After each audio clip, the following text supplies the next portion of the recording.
பேசிட்டு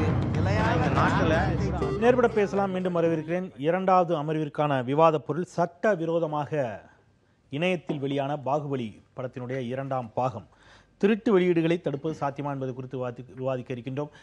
பாகுபலி படத்தினுடைய இரண்டாம் பாகம் இன்று வெளியாகியது.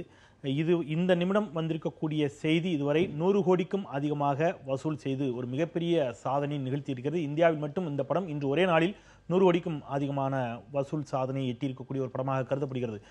தொடர்ச்சியாக இந்த திருட்டு விசிடி தொடர்பாக ஏராளமான விவாதங்கள் நடைபெற்றுக் கொண்டிருக்கக்கூடிய நிலையில் இந்த மாதிரியான மிக பிரம்மாண்டமான படங்கள் திருட்டு விசிடியில் அல்லது இணையத்தில் வெளியாவதை தடுப்பது எந்த அளவிற்கு சாத்தியம்? ஏன் அவ்வாறு வெளியிடப்படுகிறது? திரையரங்குகளில் சென்று படம் பார்ப்பதை மக்கள் தவிர்ப்பதற்கான காரணிகள் ஏதும் இருக்கிறதா? இதுவே இந்த இரண்டாவது அமர்விற்கான விவாத பொருள். அரங்கில் நம்மோடு நடிகர் திரு மோகன் ராம் அவர்கள் இணைகிறார். வணக்கம் சொல்லி வரவேற்கிறேன். பாஃப்டா திரு தனஞ்சயன் அவர்கள் நம்மோடு இணைகிறார். வணக்கம் சொல்லி வரவேற்கிறேன். தயாரிப்பாளர் சங்கத்தை சார்ந்த திரு JSK சதீஷ் தயாரிப்பாளர், அவருக்கும் என்னுடைய வணக்கம் வரவேற்கிறேன். எழுத்தாளர் திரு மதிமாறன், நால்வருக்கும் என்னுடைய வணக்கம். தனஞ்சயன் சார், உங்ககிட்ட இருந்தே தொடங்கலாம் அப்படின்னு நினைக்கிறேன். ஒரு பிரம்மாண்டமான திரைப்படம், ஆனால் திரைக்கு வருவதில் தான் நிறைய பஞ்சாயத்து, வருமா வராதா அப்படிங்கிறத பார்த்துட்டு இருந்தோம். பட் இணையத்தில் எந்த பஞ்சாயத்து இல்லாமல் வந்துடுச்சு. என்ன காரணம்னு நினைக்கிறீங்க? தமிழ் சினிமா மட்டும் பார்த்தீங்கன்னா அது காலங்காலமாக இப்போ லாஸ்ட் ஒரு 20 வருஷமாக நீங்கள் வந்து எத்தனையோ டிபேட் பண்ணியிருப்பீங்க. திருட்டு விசிடி பிரச்சனைன்னு எல்லா சேனல்லையும் எல்லா இதுலையும் பேசிட்டு தான் இருக்கும். மீதி எல்லா ஸ்டேட்லையும் பார்த்தீங்கன்னா கேரளாவில், கர்நாடகாவில், ஆந்திராவில், எல்லா ஸ்டேட்லையும் நம்ம சதர்ன் ஸ்டேட் மட்டும் பேசுவோம், ஹிந்தி பற்றி பேச வேணாம். இங்கே வந்து ஒரு அரசாங்கத்தினுடைய சப்போர்ட்டில் அங்கே வந்து அந்த இண்டஸ்ட்ரி ப்ரொடெக்ட் செய்யப்படுகிறது. அதாவது தமிழ் சினிமா, அதாவது தெலுங்கு சினிமா ப்ரொடெக்ட் பண்ணுறாங்க, மலையாள சினிமா ப்ரொடெக்ட் பண்ணுறாங்க. இங்கே வந்து ஒரு சினிமா மூலமாக தான் நிறைய பேர் இங்கே வந்து ஆட்சிக்கு வந்திருந்தாலும் இந்த திருட்டு விசிறி என்ற பிரச்சனை பற்றி ரொம்ப தீவிரமாக ஒரு முயற்சி எடுத்து அதுக்கான ஒரு ஆர்கனைசேஷன் அமைச்சு, இப்போ நீங்கள் வந்து கேரளாவில் பார்த்தீங்கன்னா, நான் வந்து அந்த டைமில் நான் மோசல் பேர் என்டர்டெயின்மெண்ட்டில் இருக்கும்போது நாங்கள் திருட்டு விசிடி ஒரு பிரச்சனை வரும்போது கேரளா கவர்மெண்ட் வந்து DGP of anti piracy appoint பண்ணியிருந்தாங்க. ரிஷிராஜ் சிங் அப்படின்ற ஒரு மிகப்பெரிய மனிதர், IPS ஆஃபீஸர் அப்பாயின்ட் பண்ணி அவர் வந்து ஒழிச்சர். அதாவது தெருக்கும் போயிட்டு அந்த என்டையர் கேரளா ஸ்டேட்டில் திருட்டு விசிடி இல்லாத மாதிரி பண்ணிட்டாரு. இன்னைக்கு இணையதளத்தில் வந்த பிறகு, பிரச்சனை வந்த ஆரம்பித்த பிறகு இணையதளத்துக்கு தனியாக ஒரு IGயை போட்டு அவர் வந்து எந்த நாட்டில் பைரசி லிங்கை லோட் பண்ணாலும் அதை ஒழிக்கிறாங்க. கேரளாவில் அந்த நடந்துட்டு இருக்கு, ஆந்திராவில் அந்த மாதிரி ஒரு மிகப்பெரிய ஃபோக்கஸில் நடந்துட்டு இருக்கு. ஏன்னா அவங்க என்ன நினைக்கிறாங்க, இது நம்முடைய கலாச்சாரம், நம்முடைய கல்ச்சரை பிரதிபலிக்கிற ஒரு திரைப்படங்கள். இதை வந்து சரியான முறையில் தான் மக்கள் போய் ரீச் ஆகணும், தியேட்டர் தான் ரீச் ஆகணும். தியேட்டர் முடிஞ்ச பிறகு சேட்டலைட் வரலாம், அது பிறகு டிவிடியில் வரலாம், அது தப்பு இல்லை. ஆனால் தியேட்டரில் வரும்போதே இன்னைக்கு நீங்கள் பார்த்தீங்கன்னா பாகுபலி நீங்கள் 100 crores மேலே கலெக்ட் பண்ணி மிகப்பெரிய சாதனை. சவுத் இந்தியன் எல்லாருக்கும் ஒரு பெருமையான விஷயம், இந்தியனுக்கு எல்லாருக்கும் ஒரு பெரிய விஷயம். ஆனால் இன்னைக்கு நேற்றுலேருந்து பைரசி வந்தது பார்த்தீங்கன்னா ஒன்லி தமிழ் வெர்ஷன் மட்டும் வருது. தமிழுடைய இன்ட்ரடக்ஷன் சீன் 3 நிமிஷம் இன்ட்ரடக்ஷன் சீன் சொல்லிட்டு ஃபேஸ்புக்கில் போடுறாங்க. இன்னைக்கு காலேருந்து பார்த்தீங்கன்னா நிறைய பேர் வந்து ஃபேஸ்புக்கில் வந்து எப்படின்னா, நிறைய பேர் பெருமையாக நான் பாகுபலி மொத்த படத்தை நான் போட்டிருக்கேன் ஃபேஸ்புக்கில், டவுன்லோட் பண்ணிக்கோ. இது வந்து ஒரு அசிங்கமான செயல். அதாவது எப்படின்னா, ஒரு மிகப்பெரிய படம் வந்திருக்கு, அதை தியேட்டரில் போய் கண்டு கழிக்க வேண்டிய ஒரு நிகழ்வை போயிட்டு நான் வந்து ஒரு ஃபேஸ்புக்கில் நான் ரொம்ப பெரிய சாதனை பண்ண மாதிரி அதை ஷேர் பண்ணுற ஒரு மனநிலை இங்கே வந்து உலகம் மொத்தம் இருக்கிற மக்கள்கிட்ட இது இருக்கு. நம்முடைய தமிழ் வெர்ஷன் மட்டும் இது இந்த பாகுபலி மட்டும் எண்ணிக்கையில மிக குறைவு தானே. இப்ப இவ்வளவு இதை தாண்டி 100 கோடி ரூபாய் வசூல் செஞ்சிருக்கு அப்படின்னு சொன்னா ஒரே நாள்ல 100 கோடி ரூபாய் வசூல்ல தமிழ் வசூல் வந்து பாத்தீங்கன்னா 8 கோடி தான் இருக்கும். மீதி 92 கோடி மீதி லாங்குவேஜ்ல வந்த விஷயம். கர்நாடகால 15 கோடி, ஆந்திரால 55 கோடி. ஆந்திரா சொல்றது ஆந்திரா பிளஸ் தெலுங்கானா. இந்தியில வந்து 36 கோடி. ஓகே, கேரளால 4 கோடி, தமிழ்நாட்டில் 7-8 கோடி தான். இவ்வளவுதான் ரிலீஸ் செய்யப்பட்ட திரையரங்குகளையும் சேர்த்தான கணக்கிடப்படணும். நீங்க ஹிந்தியில எத்தனை திரையரங்குகள், தமிழ்நாட்டில் எத்தனை திரையரங்குகள் கம்பேர் பண்ணீங்கன்னா அபியஸ்லி தமிழோட ஹிந்தியில திரையரங்குகள் கர்நாடகா 13 கோடி 14 கோடி பண்ணுது இந்த படம். சோ அப்படிதான் 100 கோடி தாண்டி வந்திருக்கு. தமிழ்நாடு வந்து அவ்வளவு பெரிய ஷேர் கிடைக்கலாம். திரையரங்க அந்த டிக்கெட்டுடைய விலையும் கூட ஒரு காரணம் இல்ல டிக்கெட் விலை நீங்க பாத்தீங்கன்னா இன்னைக்கு உங்களுக்கு கர்நாடகால டிக்கெட் விலை வந்து 500 ரூபாய். அதுதான் இன்னைக்கு கர்நாடகால பைரசி வரல. ஓகேங்களா, இங்க அதிகமானதுக்கான காரணம் இல்ல நீங்க அங்க வந்து 500 ரூபாய் இருக்கு, ஆந்திரால மொத்தம் 200 ரூபாய் டிக்கெட். ஆவரேஜா 200 ரூபாய் டிக்கெட் பிரைஸ் வந்து கவர்மெண்டே ஃபிக்ஸ் பண்ணிருக்கு. பாகுபலி படத்துக்காக 200 ரூபாய் டிக்கெட் பிரைஸ் சொல்லிட்டு ஆந்திரா கவர்மெண்ட்ல ஃபிக்ஸ் பண்ணி எல்லாமே பண்ணிருக்காங்க. இப்போ இந்தியில எடுத்தீங்கன்னா 500 ரூபாய் டிக்கெட் பிரைஸ் இருக்கு. அதனால அங்க பைரசி வரலையே. இப்ப தெலுங்குல 200 ரூபாய் டிக்கெட் பிரைஸ் வரல, இங்க 120 ரூபாய் ஃபிக்ஸ் பண்ணும்போது எப்படி பைரசி வருது? இது வந்து பைரசி டிக்கெட் பிரைஸ்க்கான சம்பந்தமே கிடையாது. இது வந்து இன்னைக்கு தொழில்நுட்ப வளர்ச்சினால இது வந்து ஒரு பெரிய சாதனையா மக்கள் நினைக்க ஆரம்பிச்சிட்டாங்க. அதாவது இந்த பைரசியில் ஈடுபடுற எல்லாருமே மிகப்பெரிய சாதனையா, நான் தான் ஃபர்ஸ்ட் வெளியிட்டேன், நான் தான் ஃபேஸ்புக்கில் ஃபர்ஸ்ட் போட்டேன், இதுக்கான சொல்ற காரணங்கள்லாம் வந்து கம்ப்ளீட்டா அன்அக்செப்டபிள் காரணங்கள். அதாவது டிக்கெட் பிரைஸ் இன்க்ரீஸ் ஆச்சு, ஐயோ ஃபர்ஸ்ட் படத்தை பாருப்பா, படம் வந்து இப்போ ரிலீஸ் ஆயிருக்கு, 450 தேட்டர் ரிலீஸ் ஆயிருக்கு தமிழ்நாட்டில், நீ படத்தை பார்க்க ட்ரை பண்ணாமே நீ பைரசி போடுறன்னா டிக்கெட் பிரைஸ் எங்க வந்தது? டிக்கெட் பிரைஸ் பிரச்சனைக்கு அப்புறம் பேச டிக்கெட் பிரைஸ் பத்தி. இன்னைக்கு டிக்கெட் பிரைஸ் 200 ரூபாய் வைக்கல, இல்ல டிக்கெட் பிரைஸ்க்கே வரலையே, என்ன படமே இன்னைக்கு தான் ரிலீஸ் ஆச்சு, இதுக்குள்ள எப்படி பைரசில வரலாம்? திரு மதிமாறன் அவர் சொன்ன மாதிரி அதெல்லாம் ஒரு காரணியே இல்ல, அது ஒரு விதமான மனநிலை ஆயிடுச்சு எடுத்து போடுறது அப்படிங்கிறது ரொம்ப ஏற்றுக்கொள்ள முடியாத ஒரு மனநிலை அப்படிங்கிறார். உங்களுடைய பார்வை? இப்போ டிக்கெட்டு விலை அங்கீகரிக்கப்பட்ட விலை இருக்குல்ல 120 ரூபாய், அதுவே அதிகம் தான். பைரசி வருவதற்கு அடிப்படை என்னன்னு பார்த்தீங்கன்னா அங்கீகரிக்கப்பட்ட விலை 120 அப்படிங்கிறதே அதிகம்ங்கிறதுனால தான் ஒரு குடும்பத்தோட ஒருத்தர் போய் பார்க்குறதுங்கிறது சாத்தியம் இல்லாமல் போகுது. அதிகமாக மற்ற மாநில இப்போ கேரளாவோடும் தமிழ்நாட்டில் ஏன் பைரசி வருது இந்த மாதிரி வருதுன்னா இங்கே சினிமா குடும்பத்தோடு பார்க்குறவங்க எண்ணிக்கை ரொம்ப அதிகம். அதிலும் குறிப்பாக ரொம்ப நடுத்தர வர்க்கத்திற்கு கீழே இருக்கிறவங்க, மாத வருமானம் வந்து ஒரு 10,000 ரூபா கூட இல்லாதவங்க குடும்பத்தோடு போய் பார்க்கணும். அப்போ ஒரு 120 ரூபா ஒரு படம் பார்க்கணுன்னு முடிவு பண்ணார்னா ஒரு 4 உறுப்பினர்கள் ஒரு குடும்பத்துக்குள்ளார ஒரு பெரிய தொகை அது. அப்போ அவங்க வீட்டில் டிவிடியில் பார்க்குறத விரும்புறது, பைரசியில் பார்க்க விரும்புறது என்னென்னா அதிகமாக வருவதற்கு காரணம் அங்கீகரிக்கப்பட்ட 120 ரூபாயே அதிகம்ங்கிறதுனால தான் வராங்க. ஆனால் இப்போ இந்த பாகுபலி, கபாலி போன்ற படங்கள் என்ன டார்கெட் பண்ணி வராங்கன்னு பார்த்தீங்கன்னா இவங்க பெரிய பட்ஜெட்டில் தயார் பண்ணுறதா சொல்லிட்டு எவ்வளோ படம் ஓடினாலும் 5 நாளில் தான் சம்பாதிக்க முடியும்னு ஒரு வரையறுக்குள்ளே வந்துருச்சு இன்றைக்கி. அப்போ என்னென்னா 5 நாளுக்குள்ளே எவ்வளோ மக்கள்கிட்ட நம்ம கொள்ளையடிக்க முடியும்னு விலையை வந்து 120 அங்கீகரிக்கப்பட்ட விலையை அதிகம்னு மக்கள் ஃபீல் பண்ணும்போது எந்த சட்டத்துக்கெல்லாம் மீறி 500, 1000, 2000 வரைக்கும் ஏலம் விட்டு போகிற அளவுக்கு ஃபேஸ்புக்கில் சொல்லி ஃபேஸ்புக்கில் பைரசி வந்த மாதிரி ஃபேஸ்புக்கில் டிக்கெட் விளையும் போது அப்போ 1000, 2000 போக போக வந்து என்ன ஆகுதுன்னா ஒரு ஐடி பீப்புளாக இருக்கிறவங்க, உயர் நடுத்தர வர்க்கமாக இருக்கிறவங்களுக்கு இந்த மாதிரி வார எண்டில் இந்த மாதிரி தொகை கொடுத்து பார்க்குறது அவங்களுக்கு பொழுதுபோக்கு, மகிழ்ச்சி. ஆனால் சினிமா பார்ப்பதே தன்னோட வாழ்க்கையின் முக்கியமான கருதுகோளாக கருதுகிற சாதாரண மக்கள் இருக்காங்க பார்த்தீங்களா, அவங்களுக்கு இது என்னென்ன பெரிய சுமையாக மாறுது. அப்போ இந்த சுமை எப்படி மக்கள் மேலே திணிக்கப்படுது அப்படின்னு பார்த்தீங்கன்னா இந்த 5 நாள்களுக்குள்ளே இவங்க அதிகமாக செலவு பண்ண 500 கோடியோ 300 கோடியோ 100 கோடியோ செலவு பண்ணிட்டாங்கன்னா முந்தியெல்லாம் 50 நாள் 100 நாளுங்கிறது ஓடி தான் அந்த படத்தை எடுப்பாங்க. படம் பார்க்கணுமா வேண்டாமான்னு 10 நாள் ஓடினதுக்கு அப்புறம் தான் முடிவு பண்ணுவாங்க. இன்றைக்கி அப்படிலாம் கிடையாது. படம் ரிலீஸ் ஆகிறதுக்கு முன்னாலேயே ஊடகங்கள், குறிப்பாக பாகுபலி மாதிரி படங்கள் வந்து இங்கே எந்த நட்சத்திர அந்தஸ்தும் இல்லாதவர்கள் இங்கே நடிச்சிருக்கு. தமிழ்நாட்டில் அந்த நடிகர்கள் யாருமே இங்கே பிரபலமானவங்க கிடையாது. சத்யராஜ் ஒருத்தர் தான் இங்கே தெரிஞ்சவர். அப்போ மார்க்கெட் வேல்யூ தமிழ்நாட்டில் இல்லாத நடிகர்கள் தான் இங்கே நடிக்கிறாங்க. ஆனால் எப்படி பாகுபலி வந்து தமிழ்நாட்டில் இருக்கிற மக்கள்லாம் முதல் நாளே பார்க்கணுங்கிற கண்ணோட்டம் எப்படி உருவாக்கப்பட்டிருக்குன்னா இங்கே ஊடகங்களால் ஒரு விஷயம் கட்டமைக்கப்படுது. தமிழில் நேரடியாக தயாரிக்கப்பட்ட படங்களை விடவும் தமிழ்நாட்டுக்கு வெளியே தயாரிக்கப்பட்ட ஒரு படம் தமிழ் சினிமா மார்க்கெட்டை நிர்ணயிக்குது. மற்ற படங்கள்லாம் மூடி வச்சிருக்குது. இதில் இவங்க வந்திருக்கிற தயாரிப்பாளர்லாம் இருக்கிறாங்க. இவங்க பாகுபலி பைரசிக்கு எதிராக பேசுகிறதெல்லாம் இருக்கட்டும், ஆனால் பாகுபலி மாதிரி ஒரு பிரம்மாண்டமான தயாரிப்பில் வருகிற ஒரு படம் தமிழ் சினிமாவில் இருக்கிற இப்போ தனஞ்சய சார் மாதிரி ஆட்களை எல்லாம் வந்து அழிக்கிற ஒரு படம் அது. இனி வந்து சினிமா எடுக்கிறதுன்னு அப்படின்னு சொன்னால் பிரம்மாண்டமான சினிமாக்கள் தான் வர முடியுங்கிறது. இன்னும் சரியா சொல்லணும்ல திரு மதிமாறன், இந்த மாதிரியான படங்கள் வந்து கொண்டிருக்கக்கூடிய இதே வரிசையில தான் காக்கா முட்டை மாதிரியான படங்களும் வெற்றி ஈட்டுதுல. தியேட்டர் காக்கா முட்டை மாதிரி இல்ல, அதான் காக்கா முட்டை மாதிரி படங்கள் எவ்வளவு நாள் பொறுத்து தியேட்டர் கிடைக்காம இருந்தது. இப்ப இந்த பாகுபலி ரிலீஸ்க்காக ஏற்கனவே நேரடியாக தமிழில் எடுக்கப்பட்ட சிறு படங்களுக்கு மக்கள் அந்த மாதிரியான படங்களையும் கொண்டாடத்தான் செய்யறாங்க. நீங்க சொல்ற மாதிரி சிறிய பட்ஜெட் படங்களுக்கோ கொண்டாட தயாரா இருக்கிறாங்க. இப்ப பாகுபலி அவங்க பார்க்கணும் முடிவு பண்ணல. பாகுபலியை பார்க்க சொல்லி ஊடகங்கள்ல மக்கள் எதை பேசுவது, எதை பார்ப்பது என்பதை மக்கள் அவர்கள் முடிவு பண்றதில்லை. ஊடகத்தில் மிக முக்கியத்துவம் கொடுத்து அதிகமாக கேட்கிறேன். ஏன்னா ரஜினிகாந்தே நடித்திருந்தாலும் படையப்பா ஹிட்டான மாதிரி, பாட்ஷா ஹிட்டான மாதிரி உங்களுக்கு பாபா ஹிட் ஆகல. நீங்க சொன்ன உச்சபட்ச நட்சத்திர நடிகர் தான் ஊடகங்கள் வெளிச்சம்லாம் கொடுத்துன்னு சொல்லக்கூடிய விமர்சனத்தை ஒரு வாரம் அப்ப பாபா ரிலீஸ் ஆகும் போதெல்லாம் இந்த மாதிரி ஒரு வாரம் விஷயம் கிடையாது. இப்போ வந்து குறிப்பா சிவாஜி படம் வந்து அதுக்கு பிற்பாடு வந்ததுக்கு பிற்பாடு படம் எப்படி இருக்குமோ ரிசல்ட் தெரியலன்னு சொல்லி முதல்லயே வந்து எப்படி அதை மார்க்கெட் பண்றது, எப்படி அதுக்கு வந்து எதிர்பார்ப்பை உண்டு பண்றது அப்படிங்கிறதுல 3 நாள் எவ்வளவு சம்பாதிக்கலாங்கிற முறைக்கு சினிமா மாறி போச்சு. 5 நாளோட கடைசி நாள் அப்படிங்கிற முறைக்கு மாறினதுக்கு பிற்பாடு இதுல வந்து இன்னொரு விஷயம் என்னன்னா, இந்தியா மாதிரி 3ஆம் உலக நாடுகள், வறுமையில் இருக்கிற நாடுகள் பாகுபலி மாதிரியான ஹாலிவுட் ஸ்டைல பிரம்மாண்டமா படம் எடுப்பது என்பது ஒரு மோசடி. ஏன்னா இது முறை கிடையாது. இன்னும் சொல்ல போனா சொல்லிடுறேன், நான் சொல்றேன். ஹாலிவுட்ட முன்மாதிரி எடுக்கிறது பாத்தீங்கன்னா, ஹாலிவுட்ட முன்மாதிரியா இவங்க எடுக்கிற பிரம்மாண்டமான படங்கள் இந்தியா மாதிரி வறுமையில் இருக்கிற நாடு இல்லை, ஐரோப்பிய நாடுகள் இருக்குல்ல. ஐரோப்பியாவில் அமெரிக்காவோட பணக்கார நாடுகள் சுவிட்சர்லாந்து இதெல்லாம் இருக்குது. அவங்க எல்லாம் யாருமே ஹாலிவுட் பாணியில சினிமா எடுக்கிறதே கிடையாது. ஒரு ஜெர்மன் படம், ஒரு பிரெஞ்சு படம், எந்த மொழி படம் பார்த்தீங்கன்னாலும் மிக சாதாரணமாக பணக்கார நாடுகள் மிக சாதாரணமான அவங்க வாழ்வியல் அவங்க சூழலுக்கு மிக எளிமையான பட்ஜெட்டில் தான் இன்னைக்கு வரைக்கும் ஐரோப்பிய நாடுகள் படம் எடுக்குது. இவங்க ஹாலிவுட்டை பார்த்து இதுபோல் பிரம்மாண்டமான படம் எடுப்பது என்னன்னா, இந்தியா மாதிரி மூன்றாம் உலக நாடுகளில் வறுமையில் இருக்கிற மக்கள் மீது இவர்கள் கூடுதலான சுமைகளை வைக்கிறதும்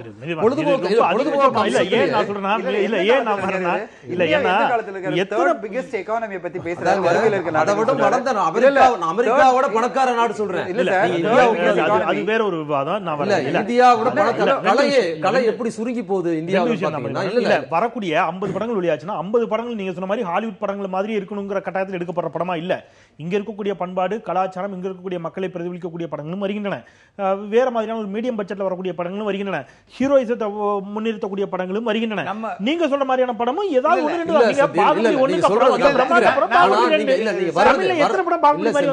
நீங்க ஒண்ணும் இல்ல. இப்ப நாளைக்கு வந்து ஒரு படம் வந்து நல்லா எடுத்த ஒரு நேரடியான குறைந்த பட்ஜெட்ல படம் எடுத்தாச்சுன்னா அதை ரிலீஸ் பண்றதுக்கு தியேட்டரே கிடையாது. இப்ப நான் வந்து பாகுபலி பார்க்க விரும்பல, எனக்கு வேற படம் நான் பார்க்க விரும்புறேன், ஆனா தியேட்டர்ல இல்ல. இது என்ன ஜனநாயக முறை? எனக்கு ஒரு ஜஸ்ட் ரியாக்ஷன் தான். நம்ம ஊர் கலாச்சாரம், நம்ம பண்பாடு, இந்தியாவிலேயே பிறந்து வளர்ந்த ஒரு கதை மகாபாரதம். அதை எளிமையா எடுக்க முடியுமா? இல்ல கேக்குறேன். அந்த காலத்தில் திருவிளையாடல் எளிமையா எடுத்தாரா ஏபி நாகராஜன்?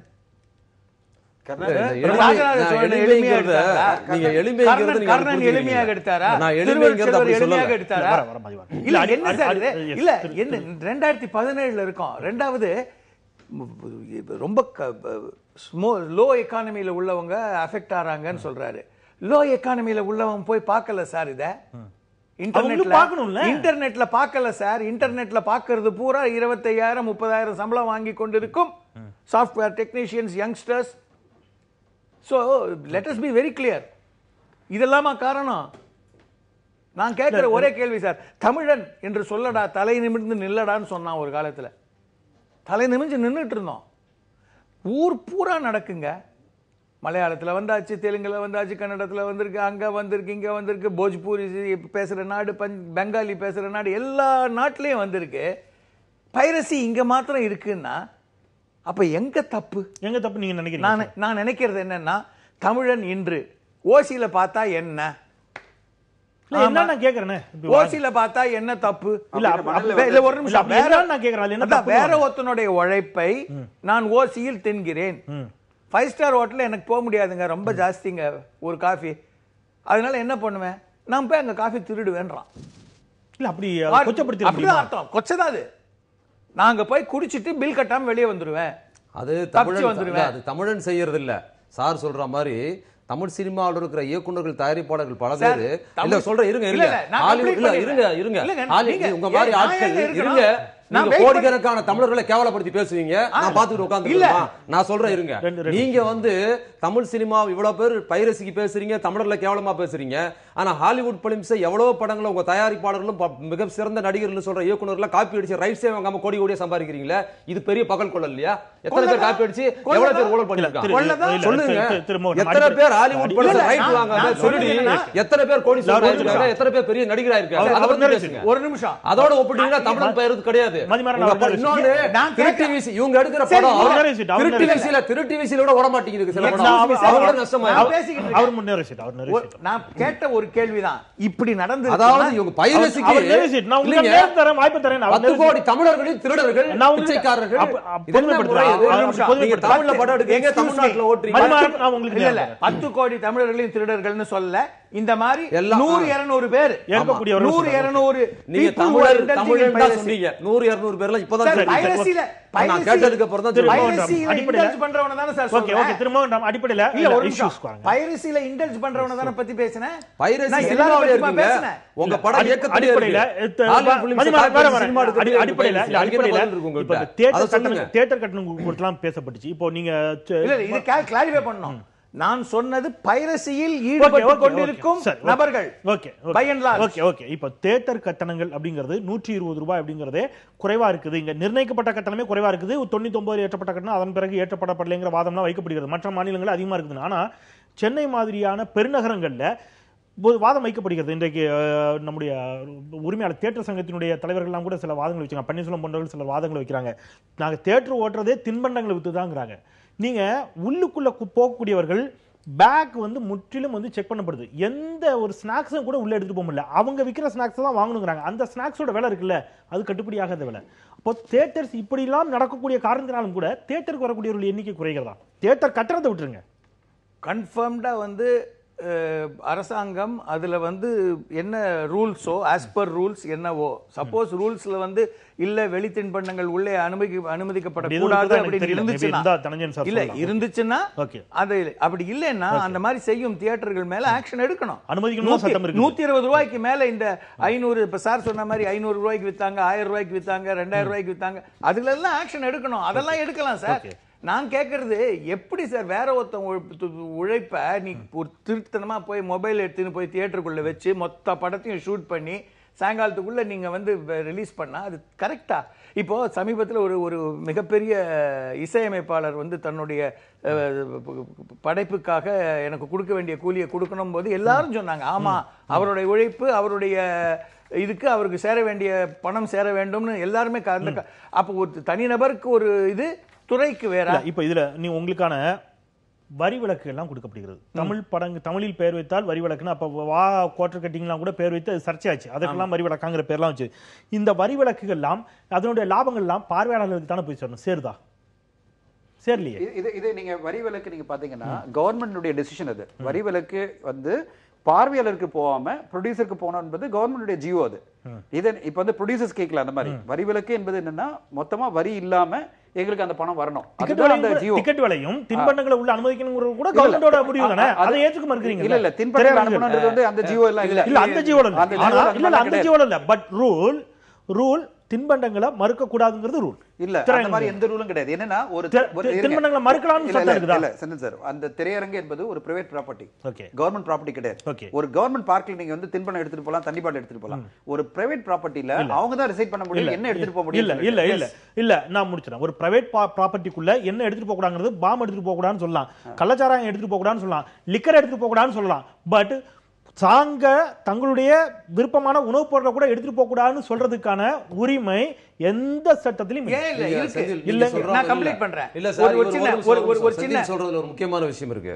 இது உணவுப் பொருள் மட்டும் இல்ல, குடி தண்ணீரே கொண்டு போக கூடாதுன்னு வெந்திருந்த போது கோர்ட்ல கேஸ் போட்டு கோர்ட்டு கண்டம் பண்ணி தண்ணி கொண்டு போறது அனுமதிக்கணும்னு சொன்னதுக்கு பிற்பாடு தான் இப்ப தியேட்டர்ல தண்ணி பாட்டில் கொண்டு போறதுக்கு அனுமதி. குடிக்க தண்ணி கூட போக கூடாது. ஒரு ஹோட்டலுக்கு போறோம், ஹோட்டலுக்குள்ள நம்ம தின்பண்டம் எடுத்துட்டு போயிட முடியுமா?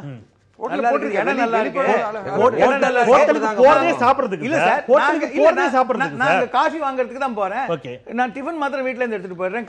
நீங்க அங்க போய் நீங்க எடுத்துட்டு போற உணவுப் பொருளை சாப்பிடக்கூடாதுன்னு ஹோட்டல்ல போடுற ஒரு உத்தரவையும் திரையரங்குல போடுற உத்தரவையும் இருக்குது இல்லையா? நீங்க சொல்ற ஒரு விஷயம் லாஜிக். நீங்க திரையரங்குக்குள்ள போடுற படத்தை செல்போன்ல ரெக்கார்ட் பண்ணாதீங்கன்னு சட்டம் போட்டுறாங்கன்னு சொன்னா அது வரவேற்கக்கூடியது. ஆனா நான் வீட்ல இருந்து எடுத்துட்டு வந்து சாப்பிடவே கூடாதுன்னு சொல்றது இருக்குல்ல. இல்ல, நான் சொல்றதுக்கு ஒரு உண்மை விஷயம். சார் சொன்னது என்னன்னா, it's private property. It is the owner's right to determine what you can bring in, what you can't bring in. அப்படி பண்ண முடியாதுங்கற. பண்ண முடியும் இல்ல சார். இல்ல, அதாவது ஜியோ கவர்மெண்ட் ஆர்டர் இஷ்யூ பண்ணிருக்கு. இந்த மாதிரி வெளியில இருந்து போறவங்க அவங்க ஃபுட் எடுத்துட்டு போலாம். நாளைக்கு என்ன பண்ணுவாங்கன்னா நம்ம ஆளுங்க பார்ட்டி அங்க வச்சிருவாங்க தியேட்டர்ல. நீங்க அப்படி சொன்னீங்கன்னா, அதாவது ஃபுல்லா கேரியர் எடுத்துட்டு போயிட்டு அப்படியே வச்சிட்டு படம் பார்த்துட்டே வந்து பார்ட்டி வச்சு ஃபுல்லா டிஸ்ட்ரிபியூட் பண்ணிட்டு எல்லாரும் சாப்பிட்டு உட்கார்ந்திருப்பாங்க. அதை க்ளீன் பண்ணது அந்த பார்ட்டி இப்ப நடந்துட்டு இருக்குது. ஐ திங்க் நினைக்கிறேன் உங்களுக்கு தெரியும்னு. அந்த பார்ட்டி இப்ப நடந்துட்டு இருக்கு. பட் இஷ்யூ பார்ட்டி நடத்துறது நல்ல பிரச்சனை. அந்த பார்ட்டிக்கான பொருளை நான் தரேன், ஏன்ட்ட வாங்கிக்கோங்கிறது மட்டும் தான். இல்ல அவங்க என்ன கொடுக்கணும் அவங்க டிசைட் பண்றாங்க. நான் 200 ரூபாய் அவங்க என்ன கொடுக்கணும் அந்த தேர்வு எவ்வளவு கொடுக்கறாங்கங்கிறது. சரி, இப்படி வாங்கலாம். பிரைவேட் ப்ராப்பர்ட்டி எடுத்துட்டு போக கூடாதுங்கிறது அவங்களுடைய உரிமையே வச்சுங்க.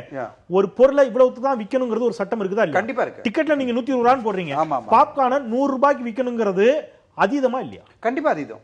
அது நடக்குது. நான் ஒத்துக்கிறேன். இப்ப நீங்க பாத்தீங்கன்னா இப்ப பாப்கார்ன் 100 ரூபாய் விக்கிறதும் காஃபி வந்து 90 ரூபாய் விக்கிறதும் 60 ரூபாய் விக்கிறதும் அதீதம். ஆனா நான் கேக்குறது ஒண்ணே ஒண்ணுதான். இப்ப வந்து நீங்க வந்து டிக்கெட் பிரைஸ் எடுத்தீங்கன்னா இது எதுக்காக நடக்குது நீங்க அந்த அடிப்படையின் காரணம் பார்க்கணும்ல. எதுக்காக வந்து எல்லா டிஸ்ட்ரிபியூட்டர் அசோசியேஷன் சொல்லியிருக்காங்க 2007 இருந்து ஜியோ லாஸ்டா கவர்மெண்ட் இஷ்யூ பண்ண ஜியோ வந்து 2007 வந்து டிக்கெட் பிரைஸ் போட்டு இன்னைக்கு இப்ப மதிமாறன் சொல்றாரு பாத்தீங்களா, இந்த வந்து 120 ரூபாய் அதிகம்னு சொல்லிட்டு இந்த 120 ரூபாய் ஃபிக்ஸ் பண்ணது எப்ப தெரியுமா? 1/1/2007.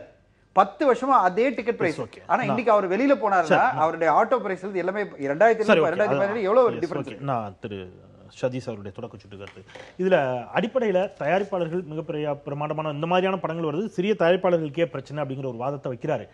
அல்டிமேட்டா இதில் இருக்கக்கூடிய பாதிக்கப்படுவது பெரிய அளவில் ரசிகர்கள் தான். நீங்க திரையரங்க உரிமையாளர்கள் அல்லது தயாரிப்பாளர்கள் இந்த மாதிரி வாதங்கள்லாம் வைக்கிறீங்க, ஆனால் ரசிகர்கள் தான் பெரிய அளவில் பாதிக்கப்படுகிறார்கள். நீங்க ஒரே நாள் இன்னைக்கு அதே சமூக வலைதளங்களில் இணையத்திலும் பரவிட்டு இருந்துச்சு, பர்சனல் லோன் கொடுங்க பாகுபலி படத்துக்கு டிக்கெட் வாங்கணும்னு கேட்குற அளவுக்கு போச்சு.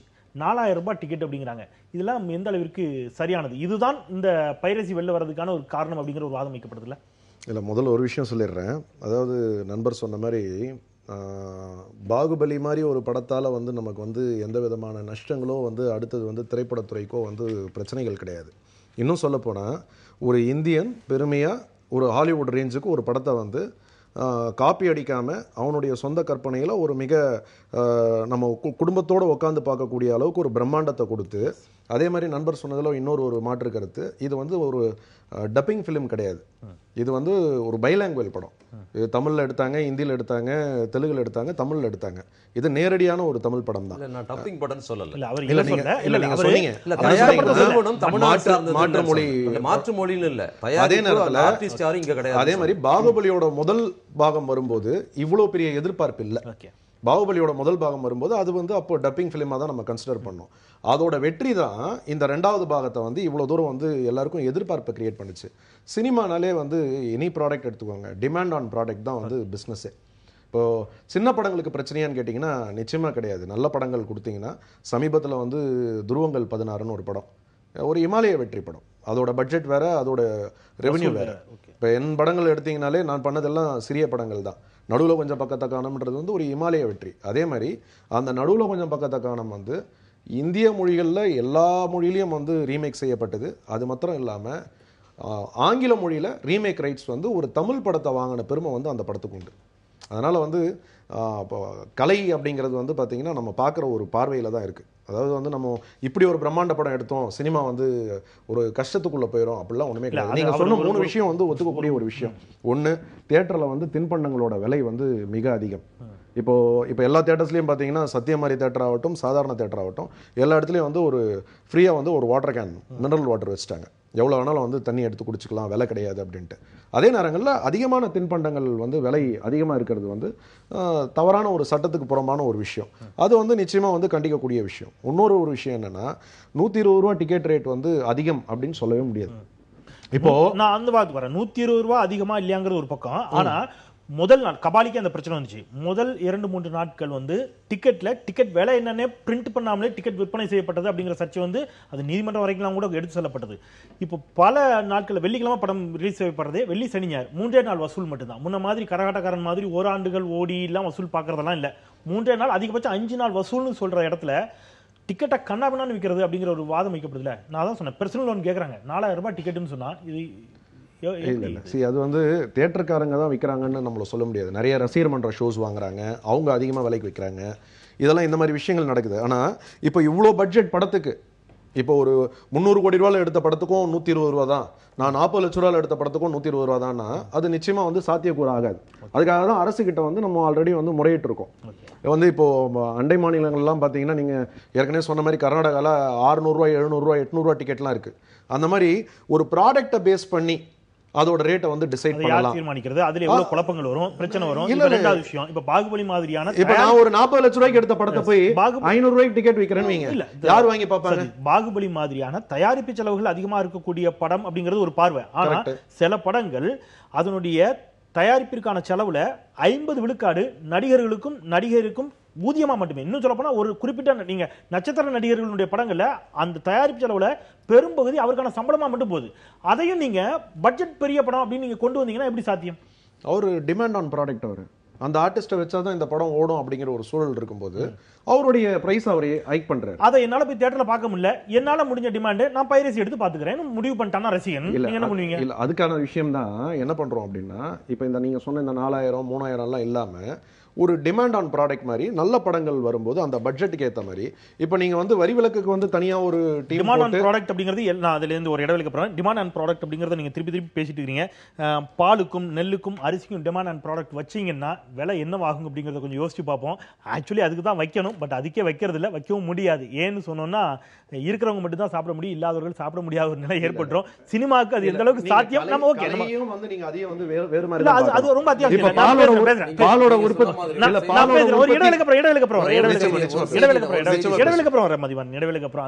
சிறிய இடைவேளைக்கு பிறகு தொடரலாம். இந்த மாதிரியான பெரிய அளவில் பல கோடி ரூபாய் முதலீடு போடப்பட்ட ஒரு தயாரிப்பாளர் முதலீடை போட்டுக் கொண்டிருக்கக்கூடிய நிலையில் அதை திருட்டுத்தனமாக விசிடியில் கொடுப்பது சரியா, எத்தனை ஆயிரம் தொழிலாளர்களுடைய வாழ்வாதாரம் பாதிக்கப்படுகிறது அப்படிங்கிற ஒரு வாதத்தை வைக்கிறார் நடிகர் மோகன்ராம். பேசலாம் ஒரு சிறிய இடைவேளைக்கு பிறகு. நேர்பட பேசலாம். சிறிய இடைவேளைக்கு பிறகு பாகுபலி வெளியாகி இருக்கிறது. திரையரங்குகளில் வெளியாகக்கூடிய அதே நேரத்தில் இன்னும் சொல்லப்போனால் அதற்கு முன்பாகவே கூட பல இடங்களில் அதற்கான திருட்டு விசிடிகளும் இணையத்திலும் அந்த படம் வெளியாகிவிட்டது. அது தொடர்பாக விவாதித்துக் கொண்டிருக்கிறோம். திருமதி மாரட், இது இந்த பட்ஜெட்டில் எடுக்கிற படம் குறித்து நீங்க கேட்டீங்களா? நடிகர்களுக்கான இன்னைக்கு என்ன ஸ்டார் அந்தஸ்தில் இருக்கிற நடிகர்கள் இப்போ எப்படி அவங்க தனக்கான மார்க்கெட் இருக்கு, அதை எப்படி சம்பாதிக்க எப்படி முடிவு பண்ணிட்டு இருக்காங்கன்னா, நட்சத்திர இயக்குநர்கள் நட்சத்திர இசையமைப்பாளர்லாம் இப்போ போடுறதில்ல. ஒரு புதுமுக இயக்குனர் அறிமுகமான இயக்குனரை போட்டுக்கிட்டு மியூசிக் டைரக்டரும் புது மியூசிக் டைரக்டர், கேமராமேன் புது மியூசிக் டைரக்டர் போடுறதுல என்ன அவங்க எடுத்துக்கிறாங்க பார்த்தீங்கன்னா, ஒரு பிரபலமான மியூசிக் டைரக்டர் கோடிகளில் சம்பளம் கொடுக்கணும், கேமராமேனுக்கு கொடுக்கணும், டைரக்டருக்கும் கோடியில் கொடுக்கணும். அதையெல்லாம் மிச்சப்படுத்தி ஒரு புதுமுகமாக இருக்கிற ஆட்களை இயக்குனர் இவங்களெல்லாம் போட்டுட்டு ஒரு பேக்கேஜை ரெடி பண்ணி இன்னும் கூடுதல் சம்பாதிக்கிற வடிவத்துக்கு இப்போ சினிமா மாறி இருக்குது. இப்போ நட்சத்திர நடிகர்களே அதை தான் அந்த பேக்கேஜ் தான் தயார் பண்ணி அவங்க தேர்ந்தெடுக்கிற இயக்குநர்களே பார்த்தீங்கன்னா பிரபலமானவங்களுக்கு கொடுக்குற சம்பளம் கூடுதலா இருக்குது டைரக்டர் எல்லாத்துக்கும் சொல்லிட்டு இப்படி பேக்கேஜ்ல வராங்க. உங்களுக்கு வாய்ப்பு கொடுக்குறாங்கங்கிற பாசிட்டிவ் மாட்டீங்களா? வாய்ப்பு கொடுக்கறதுங்கிறது பாத்தீங்கன்னா அவங்க நீங்க பேசி பாருங்க, அவங்களுக்கு கொடுக்குற சம்பளத்துக்கு மத்தவங்களுக்கு கொடுக்குற சம்பளத்துக்கு நிச்சயம் வித்தியாசம். அது கண்டிப்பா இருக்கத்தானே செய்யும். முதல் படத்திலேயே வந்து எல்லாரும் சங்கர் வாங்குற சம்பளத்தை வாங்க முடியுமா? சங்கர் இன்னைக்கு வாங்கக்கூடிய அதே சம்பளத்தை அதுதான் ஜென்டில்மேன் அதுதான் என்னன்னா, இது வந்து 5 நாள் ஓடி அதிகமா சம்பாதிக்கிற மார்க்கெட் வேல்யூ தீர்மானிக்குது. நான் வந்து நடிகர் இல்ல, என்னோட படத்துல யாரு டைரக்ட் பண்ணாலும் யார் மியூசிக் பண்ணாலும் இதெல்லாம் சம்பாதிக்க முடியும். இது எதுக்கு கோடி கோடியா இன்னொரு மியூசிக் டைரக்டருக்கும் இன்னொரு டைரக்டர் கொடுப்பானே, அந்த காசையும் நம்மளே எடுத்துக்கணும். பேக்கேஜ் இப்ப ரெடி ஆகிட்டு இருக்கு. இப்ப சினிமா என்ன ஆகுதுன்னா, மக்கள் பாக்குற ஆடியன்ஸ் சொல்லிடுறேன், மக்கள் பார்வையாளர்களை பற்றி கணக்கு இப்ப கிடையாது. பார்வையாளர்களுக்கு இது தேவையா, பார்வையாளர்களோட பிரச்சனையை அதில் பேசலாமா, பார்வையாளர் அரசியல் கண்ணோட்டம் வேணுமாங்கிறது கிடையாது. குறிப்பா கபாலி படம் ரிலீஸ் ஆகும்போது இந்தியாவே திரும்பி பார்க்குற ஒரு விஷயம் நடந்தது. என்னன்னா, குஜராத்தில் தலித் மக்கள் போராட்டம் நடத்தி மாடுகளை கொண்டாந்து ரோட்ல போட்டு இந்தியாவே குலுங்குச்சு.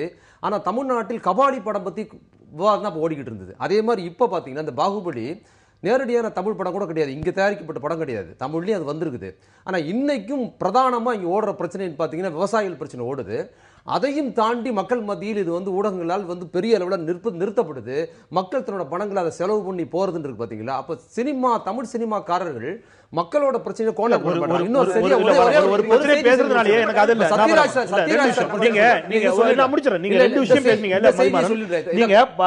தயாரிப்பு ஒரு இயக்குனருக்கான வாய்ப்பை பத்தி பேசுனீங்க. கபாலிக்கான வாய்ப்பு ரஞ்சித்திற்கு கொடுக்கப்பட்டது அவருடைய மெட்ராஸ்ங்கிற படத்தை பார்த்து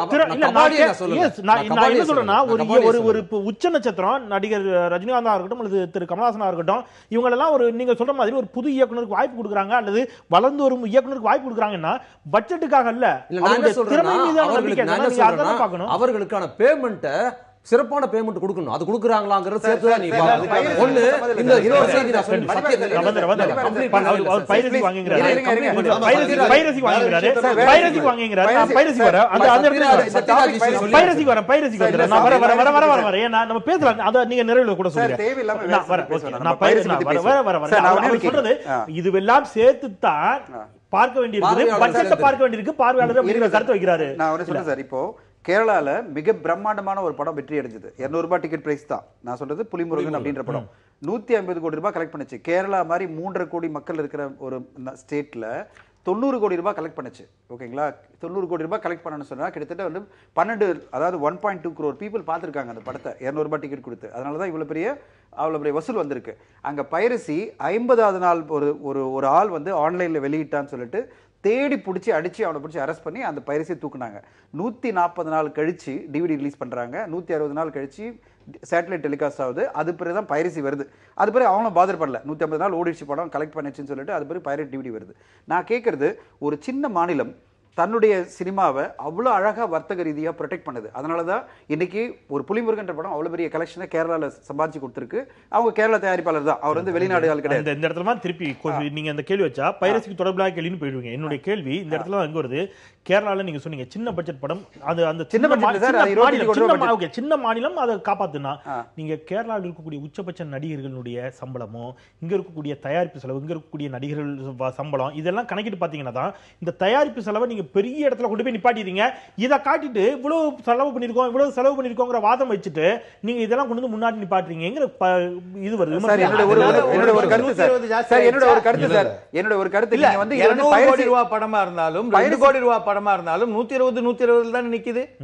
அது எப்படி பைரசி ஜஸ்டிஃபை பண்றீங்க சார்? நான் ஒண்ணே கேக்குறேன், பைரசிக்கும் காஸ்ட் ஆஃப் ப்ரொடக்ஷன் என்ன சம்பந்தம் சார்? என்ன சம்பந்தம்? இப்போ பைரசி நீங்க வந்து சின்ன படத்துக்கு வரலையா? பார்வையில சார் இப்ப பெரிய பட்ஜெட் படம் அது மாத்திரம் தான் வந்து உங்களுக்கு பைரசி வருதா? எல்லாமே வந்துட்டு இருக்கு. சின்ன படங்கள் கூட வருது.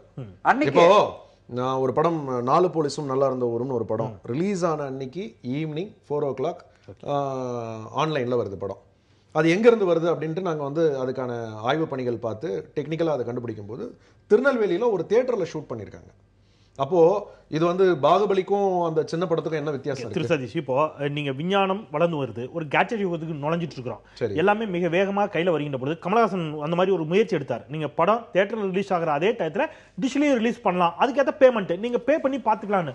இந்த மாதிரி அந்த மாதிரி இப்போ நான் என்ன கேட்குறேன், நீங்க எதுக்கு பைரசியா போகணும்? படத்தை நீங்க இணையத்திலையும் பார்ப்பதற்கான வசதிகளையும் சேர்த்தே கொண்டு வந்து அதற்கான கட்டணத்தோடு கொடுத்தீங்கன்னா, நான் சொல்றேன் இந்த திரையரங்க டிக்கெட்டு, இந்த தின்பண்டங்கள்ல இருக்கக்கூடிய பிரச்சனை இதெல்லாம் இல்லாம விரும்புறவங்க வீட்ல இருந்தே பார்க்க முடியும்ல. நிச்சயமா அதுக்கான வாய்ப்புகள் உண்டு. என்னுடைய படமே நான் வந்து ஆன்லைன்ல குற்றம் கடிதல் காக்கா முட்டை கூட வந்த படத்தை வந்து ஓவர்சீஸ் கொடுக்காம ஆன்லைன்ல படம் வெளியான 3வது நாள் வெளியிட்டேன். 35 லட்ச ரூபாய் வருமானம் வந்தது. இல்ல, எனக்கு ஒரு சின்ன சந்தேகம். இளைஞர்கள் இந்தியா பூரா இருக்காங்க, இணையதளத்தில் உள்ள அந்த டெக்னாலஜி எல்லாத்தையும் கையாண்டவர்கள் இந்தியா பூரா இருக்காங்க. சினிமா ஆர்வம் எல்லாருக்குமே இருக்கு. ஒரு வினோத் கண்ணாலேருந்து அமிதாப் பச்சன்லேருந்து எல்லாருமே எம்பி எலெக்ட் ஆகி வந்தவங்க இருக்காங்க. அப்படி இருக்கும் பொழுது இந்த பைரசி பிரச்சனை இங்கு மட்டும் ஏன் இருக்கிறது? நம் சினிமாவில் மட்டும் ஏன் இருக்கிறது? அதுவும் கட்டணம் அகில இந்திய ரீதியில் பார்த்தால் மெட்ரோபாலிட்டன் டவுன்ஸ்ல நம்மளுதுல தான் குறைச்சல். 120ங்கிறது சீப்பஸ்ட் மெட்ரோ டவுன் பிரைஸ். அப்படி இருக்கும் பொழுதும் இங்க மட்டும் வருகிறதே ஏன்? ஏன்னு சொல்லுங்க. அதுதான் நீங்க சொல்றீங்க, அது மனநிலைங்கிறீங்க. நான் இது அதான் சொல்றேன், நீங்க 120ங்கிறது சென்னைக்கு தான்.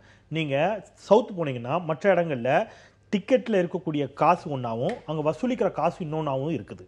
ஒண்ணு அவர் சொல்றாரு திருநெல்வேலியில இருந்து வருது அப்படிங்கிறார் பைரசி. அப்போ வரக்கூடிய பைரசியில பெரும்பாலும் சென்னையில இருந்து வருதா அப்படிங்கிற கோணத்துல போனீங்கன்னா பல இடங்கள்ல இருந்துமே வந்துகிட்டு தான் இருக்குது. இன்னும் சொல்ல போனா வெளிநாடுகள்ல இருந்தெல்லாம் இங்க வரக்கூடிய இதெல்லாம் இருக்குது. வெளிநாடுகள்ல இருந்து ரிலீஸ் பண்றாங்க, அதற்கு முன்பு இங்க ரிலீஸ் பண்றதுக்கு முன்னாடி அங்க ரிலீஸ் ஆகிற படத்தெல்லாம் எடுத்து அனுப்புறாங்கன்னு. இப்போ இதை வந்து வெறும் தமிழ்நாட்டுல சார்ந்து அல்லது சென்னையை சார்ந்து சுருக்கிட முடியுமான்னு கேட்கிறேன். இல்ல முதல்ல வந்து ஓவர்சீஸ் பண்ணும்போது சார், ஓவர்சீஸ் பண்ணும்போது வெளிநாட்டுல தான் முதல்ல வந்து பைரசி கிரியேட் ஆச்சு. ஏன்னா படம் இங்க ரிலீஸ் ஆகிறதுக்கு முன்னால் வந்து பிரீமியர் நடக்குது, அதனாலதான் வந்துகிட்டு இருக்குன்னு சொல்லி நாங்க வந்து முதல்ல அமைப்பெல்லாம் சேர்ந்து வந்து ஓவர்சீஸே பண்ண வேண்டான்ற ஒரு முடிவுக்கெல்லாம் வந்தோம். ஆனா அதுக்கப்புறம் தான் நாங்க ஆய்வு செய்யும் போது தமிழ்நாடு மாத்திரம் இல்ல, தமிழ் படம் இந்தியாவுக்குள்ள எந்த இடத்துல ரிலீஸ் ஆனாலும் அந்த இடத்துல தியேட்டர்ல இருந்து பைரட் ஆகுதுன்றது தான் இன்னைக்கு இருக்கிற ஒரு மிகப்பெரிய ஒரு பிரச்சனை. சோ இந்த பைரசி கண்ட்ரோல் எப்படி பண்ணணும்ன்றதுக்கான முயற்சிகள் பண்ணிட்டு வரேன். இப்போ நீங்க அவர் சொன்ன மாதிரி அப்போ இத தமிழ்நாடு அரசு அப்படி செஞ்சிருக்கணும் அப்படின்னா, இப்ப கேரளா மாதிரியான சிறிய மாநிலம் அந்த அரசு அதை கையாண்டுச்சு அப்படிங்கிறீங்க. நீங்க தமிழ் படம் மும்பைல வெளியாகுது, அங்கிருந்து வருது அப்படின்னு சொன்னா ஒட்டுமொத்தமாக வெளிநாட்டுல ரிலீஸ் ஆகுது, அங்கிருந்து வருதுன்னு சொன்னா தமிழ்நாடு அரசு மட்டும் இதை ஒட்டுமொத்தமா எப்படி கண்ட்ரோல் பண்ண முடியும்? அதனுடைய எல்லைக்குள் ஒருவேளை கண்காணிப்பால் தமிழ்நாட்டுக்குள்ள கண்ட்ரோல் பண்ண இல்ல. பைரசி புலிமுருகன் வந்து கேரளால இருந்து வரல, அது வெளி மாநிலத்துல தான் வந்தது. ஆனா கேரளா போலீஸ் அதை எடுத்துட்டு அவங்களுடைய படம், அது அவங்களுடைய கணக்கில் என்னன்னா இது மலையாள படம், இந்த மலையாள படத்தினுடைய பைரசி வரக்கூடாது அப்படின்னு சொல்லிட்டு அந்த நெட்வொர்க்கை தேடி பிடிச்சி அந்த சர்வரை பிளாக் பண்ணி அதை மிகப்பெரிய ஆக்ஷன் எடுத்தாங்க. அது கேரளா வந்து கவர்மெண்ட்டை பொறுத்தவரையும் அந்த தனி செயல் வந்து மிக பிரமாதமா நீங்க சில குறிப்பிட்ட பேர்கள்ல இன்னைக்கு வந்து வேகமா வந்து எந்த படம் ரிலீஸ் ஆனாலும் அது ஒரு போட்டியாவே பாருது. அவங்க பகிரங்கமா சவால் விட்டு ரிலீஸ் பண்ணிட்டு இருக்கிறதெல்லாம் பாக்குறோம். இணையத்துல நீங்களே சொல்லுங்க. இதுல வந்து அந்த இணையத்தை பிளாக் பண்ணா அந்த இணையம் இன்னொரு பேர்ல வருது, கூட ஒரு எஸ்ஐயோ எம்ஐயோ சேர்த்து. அப்போ நான் என்ன சொல்றேன், இந்த டெக்னாலஜியை பயன்படுத்தி நீங்க நேரடியாக கொடுத்துட்டீங்கன்னா பிரச்சனை இல்லைங்கிறேன். இல்ல, நீங்க வந்து அதை சால்வ் பண்றதுக்கான ஒரு வழியை சொல்றீங்க, ஒத்துக்கிறேன். நான் என்ன கேட்கிறேன், ஃபேஸ்புக்கில் யாரோ ஒருத்தர் ஏதோ ஒரு அரசியல்வாதியை திட்டி போட்டதுக்கு அவரை கொண்டு போய் அரெஸ்ட் பண்ணி ஒரு வாரம் உள்ள வச்சிங்களே, ஃபேஸ்புக்கில் இந்த மாதிரி படத்தை இல்லீகலா ரிலீஸ் பண்ணதுக்கு ஏங்க கொஞ்சம் ஒருத்தம் கூட ஆக்ஷன் எடுக்கல? எடுங்களேன், 4 பேர் அரெஸ்ட் பண்ணி உள்ள வைங்களேன், ஒரு நைட் வைங்க போறோம். ஒரே ஒரு நைட் அவரால கொண்டு போய் நீ எப்படி வந்து இந்த மாதிரி வேற ஒருத்தன் உழைப்பில் நீ வந்து இந்த மாதிரி குளிர் காயலாம் அப்படின்னு கொண்டு போய் வைங்க. கண்டிப்பா அரெஸ்ட் பண்ணணும். இப்போ ஃபேஸ்புக்ல பெருமையா ஒருத்தர் வந்து பதிவு பண்றாருன்னா இதுதான் பாகுபலி லிங்க் அப்படின்னு பதிவு பண்றாருன்னா அது மிகப்பெரிய அவமானம். அது அதாவது சேலஞ்ச் பண்றாரு, ப்ரொடியூசரை சேலஞ்ச் பண்றாரு, இந்த அரசாங்கத்தை சேலஞ்ச் பண்றாரு. ஏன்னா அரசாங்கத்தினுடைய கடமை வந்து காப்பிரைட் ப்ரொடெக்ஷன் செய்துதான், காப்பிரைட் ப்ரொடெக்ஷன் சேர்த்துதான், பிளஸ் வந்து லா அண்ட் ஆர்டர். இப்போ நீங்க இப்ப தயாரிப்பாளர் சங்க தேர்தலில் நின்ன விஷால் உள்ளிட்ட எல்லாருமே அதை சொல்றாங்க, நீங்க 3 நாள் விமர்சனமே செய்யாதீங்கிறாங்க, நிறைய சொல்றீங்க. அப்ப நீங்க ஒரு படத்தை பாதுகாக்கிறதுக்கு அல்லது ஒரு படத்தினுடைய தயாரிப்பாளரை அந்த படம் நட்டமடையக்கூடாது என்பதில் செலுத்தக்கூடிய இதே கவனத்தை நீங்க எந்த அளவிற்கு ரசிகர்கள் தரப்பிலிருந்து ரசிகர்கள் நட்டமடையக்கூடாது, தியேட்டர்ல இருக்கக்கூடிய பார்க்கிங் கட்டணம் என்ன, தியேட்டரில் இருக்கக்கூடிய தின்பண்டங்களுடைய கட்டணம் என்ன, தியேட்டர்ல டிக்கெட் விலை எவ்வளவு ஜாஸ்தியா விற்குது, அது முதல் 3 நாட்களுக்கு எவ்வளவு அதிகமா விற்குது, இதையும் கண்காணித்து கட்டுப்படுத்த வேண்டிய பொறுப்பு தயாரிப்பாளர் சங்கத்திற்கும் முதியோர் சங்கத்திற்கும் இருக்குதா இல்லையா? அதை நீங்க எந்த அளவுக்கு கான்சென்ட்ரேட் பண்றீங்க? இப்ப சங்கத்துல பாத்தீங்கன்னா அந்த டிஸ்கஷன்ல என்ன வந்ததுன்னா ஆன்லைன் டிக்கெட்டுக்கு 30 ரூபாய் வாங்குறாங்க, அது வாங்கக்கூடாது, அதை குறைக்கணும் அப்படின்ற நடவடிக்கை எடுத்துட்டு வராங்க. இப்ப நீங்க சொன்ன மாதிரி தண்ணி பாட்டில் எடுத்துட்டு போறதை பத்தி இப்போ ஆல்ரெடி சொன்னாரு. எந்த அளவு வந்து தண்ணி பாட்டில் அங்கேயே ஃபிக்ஸ் பண்ணி, நான் சொல்றது தண்ணி வாட்டர் கேன் அங்கேயே வச்சிருக்காங்க, நீங்க குடிச்சுக்கலாம், நீங்க தண்ணி பாட்டில் வாங்கணும் அவசியம் கிடையாது. ஒரு திரையில அவர் சொன்னாரு, நிறைய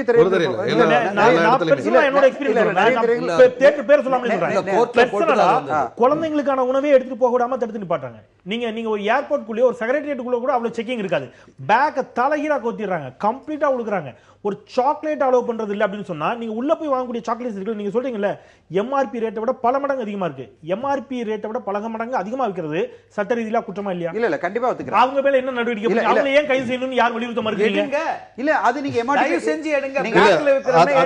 அதற்கான நடவடிக்கைகள் வந்து ஆல்ரெடி வந்து அதுக்கு ஒரு குழு போட்டு அந்த வேலைகள் நடந்துகிட்டு இருக்கு. மதிமாறன், இதுல இந்த மாதிரியான பிரச்சனைகளுக்கு டைரக்டா இந்த இணையத்திலும் அல்லது நான் ஏற்கனவே சொன்ன மாதிரி கமலஹாசன் அந்த மாதிரி ஒரு முயற்சி எடுத்தா டிஷ்லியோ வீடுகளுக்கு கொண்டு போய், பட் அதுக்கான நியாயமான ஒரு கட்டணத்தை நிர்ணயிக்கட்டும், அந்த கட்டணத்தை செலுத்தி அவங்க பார்க்கட்டும். அந்த மாதிரியான ஒரு நடைமுறை வந்தால் ஒரு படத்தை வந்து பைரசி வர்றது தயாரிப்பாளர்களுக்கு பிரச்சனை, தயாரிப்பு நிறுவனத்துக்கு பிரச்சனை தான். அதை நம்ம அதில் அதை நம்ம நியாயப்படுத்தவே முடியாது பைரசி வர்றதை. ஆனால் எதனால் பைரசி வர்றது அப்படிங்கிறதும் மக்களோட சினிமா பார்க்குற மாதிரி நீங்கள் சொன்ன மாதிரி மக்கள் சினிமா பார்க்குற மக்களோட வசதிகளை இவங்க எப்படி எடுத்துக்கிறாங்க, எப்படி கோஆர்டினேட் பண்ணுறாங்க, அல்லது மக்கள் சார்ந்து ஒரு நடிகர் பேசும்போது அவர் நெருக்கடிக்குள்ளானா இதே துறை சார்ந்து எவ்வளோ ஆதரவாக இருக்கிற. இப்போ பாகுபலி எடுத்துங்க, பாகுபலி பைரசி வந்ததுக்காக இவ்வளோ பேர் வந்து இவ்வளோ பேசுகிறோம். ஆனால் பாகுபலி கர்நாடகத்தில் ரிலீஸ் பண்ணணும்னு சொன்னால் 10 வருஷத்துக்கு முன்னால் சத்யராஜ் பேசுகிறதுக்கு மன்னிப்பு கேட்டால் தான் ரிலீஸ் பண்ண முடியும்னு அங்கேருந்து ஒரு நெருக்கடி வருது. இங்கே சத்யராஜ் தனியாக இருக்கிறாரு, திரைத்துறையில் இருக்க சத்யராஜ் அதுக்கு மன்னிப்பு கேட்டதுக்கு பிற்பாடு தான் அது வந்து சுமூகம் ஆகுதுன்னு சொன்னால், அப்போ என்ன இங்கே அவர் பேசின விஷயம் மக்கள் சார்ந்த ஒரு விஷயத்தை பேசியிருக்கிறாரு 10 வருஷத்துக்கு முன்னால். அதுக்கும் சினிமாவுக்கும் ரிலீஸ் பண்ணுறதுக்கு சம்மந்தமே கிடையாது. அப்போ கர்நாடகம் போன்ற மாநிலங்களில் சினிமாவுக்கு வெளியில் இருக்கிறவங்க சினிமா சம்பந்தம் இல்லாத ஒரு நடிகர் நெருக்கடி கொடுத்து சினிமாவே நிறுத்தி வைக்கிறாங்க. அதுபோல மோசமான சூழ்நிலை தமிழகத்தில் இல்லை. நீங்கள் அதை ஒப்பிட்டு பேசுறதே கிடையாது. டிக்கெட் விலை இந்த மாதிரி விலைகள் தான் ஒப்பிட்டு பேசுறாங்களே தவிர ஒரு மொழி ரீதியாக தன்னை அவமானப்படுத்தினதாக ஒரு பொய் சொல்லி ஒரு சினிமா குரல் கொடுக்கப்பட்டது.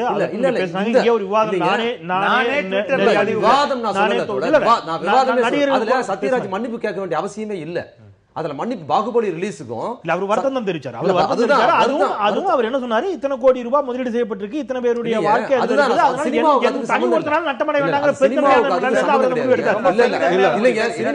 சம்பந்தம் கிடையாது. சினிமா அதுக்கு சம்பந்தம் கிடையாது. இதே கன்னட படத்துல ராஜ்குமார் இருக்கும் போது தமிழர்களுக்கு எதிராக பேசுற போதும் இங்க என்ன நம்ம வினையாற்றி இருக்கிறோம். அப்ப நீங்க சினிமாவுக்கு வெளியில இருக்கிற ஒரு நபர் பேசுற சொந்த அரசியல் கருத்து பேசுவது சினிமாவுக்குள்ள இருந்து ரிலீஸ் பண்ண முடியாது போனும்போது, அப்ப இந்த பட்ஜெட் என்ன பண்ணுதுன்னா சத்யராஜ் ஏன் பேசியிருப்பாருன்னு கருதுறேன்னா அவர் பேசுற விஷயத்தை சமரசம் பண்ணிட்டு பேசியிருக்க மாட்டாரு. இந்த படத்தோட பட்ஜெட் ஹெவியா இருக்குது, இது வந்து பெரிய நெருக்கடி, தயாரிப்பாளர் டைரக்டர்களோட நெருக்கடியின் காரணமா அல்லது அவங்களுக்கு நெருக்கடி வருதுங்கிறதுக்காக அவர் பேசியிருக்கலாம். அப்ப இதை வந்து பேச வேண்டிய அவசியத்தை ஏன் சமூகம் வெளியில உருவாக்குது? அப்ப தமிழ்நாட்டில் அது போல கண்ணோட்டங்கள் என்ன இருக்குது? ஏன் ஒரு தமிழ் உரிமை பேசுறதுக்காக சத்யராஜ் கேட்டாங்கன்னு ஏன் நம்ம வந்து கோவம் வர மாட்டேங்குது? அப்ப இதெல்லாம் சார்ந்துதான் மக்களோட பயணிக்க முடியும். அப்ப மக்களை குற்றவாளியா பாக்குறது என்ன, பைரசி விஷயத்துல வந்து மக்களை குற்றவாளியா பார்ப்பது வந்து தவறானது. மக்களை வந்து எவ்வளவு பயன்படுத்த முடியுமோ, எவ்வளவு சுரண்ட முடியுமோ எல்லா வகையிலும் அரசியல்வாதிகளும் சினிமாக்காரர்களும் அதிகமா சுரண்ட.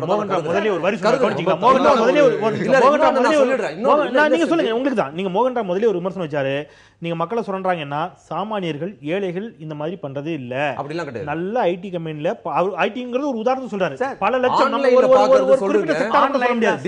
பல லட்சம் ரூபாய் அல்லது சில ஆயிரங்களை ஒரு 25,000 50,000 60,000 சேலரி வாங்கக்கூடியவங்க, நல்ல கேட்ஜெட்ஸ் வச்சிருக்க கூடியவங்க, காஸ்ட்லி மொபைல் வைக்க கூடியவங்க தான் அதை பண்றாங்க. இல்ல அது அவங்க சாமானியர் இன்னைக்கு வந்து போன் 3G 4G ஃபோன் வந்து எல்லார் கையிலும் இருக்குது.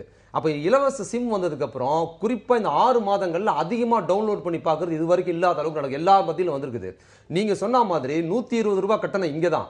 இங்கிருந்து திருவொற்றியூருக்கு போனாலோ பூந்தமல்லிக்கு போனாலோ அல்லது அந்த பக்கம் தாம்பரத்தை தாண்டினாலோ 50 ரூபாய் குறைவா தான் டிக்கெட்டு.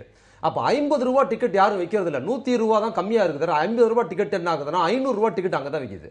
அப்ப 50 ரூபாய் டிக்கெட் 500 ரூபாய் 120 ரூபாய் 120 தான் இருக்குது. அப்ப ரொம்ப சாமானியா இருக்கிற மக்கள் தான் என்ன பண்றாங்கன்னா படித்த மக்களை விட கூடுதல் காசு கொடுத்து இந்த மாதிரி படங்களை பார்க்கணும். ஒரே பாகுபலி படம் இன்னைக்கு நான் வந்து தமிழ்நாட்டில் இவர் சொல்றாருல எந்த இடத்துல 500 ரூபாய் டிக்கெட் விற்கல.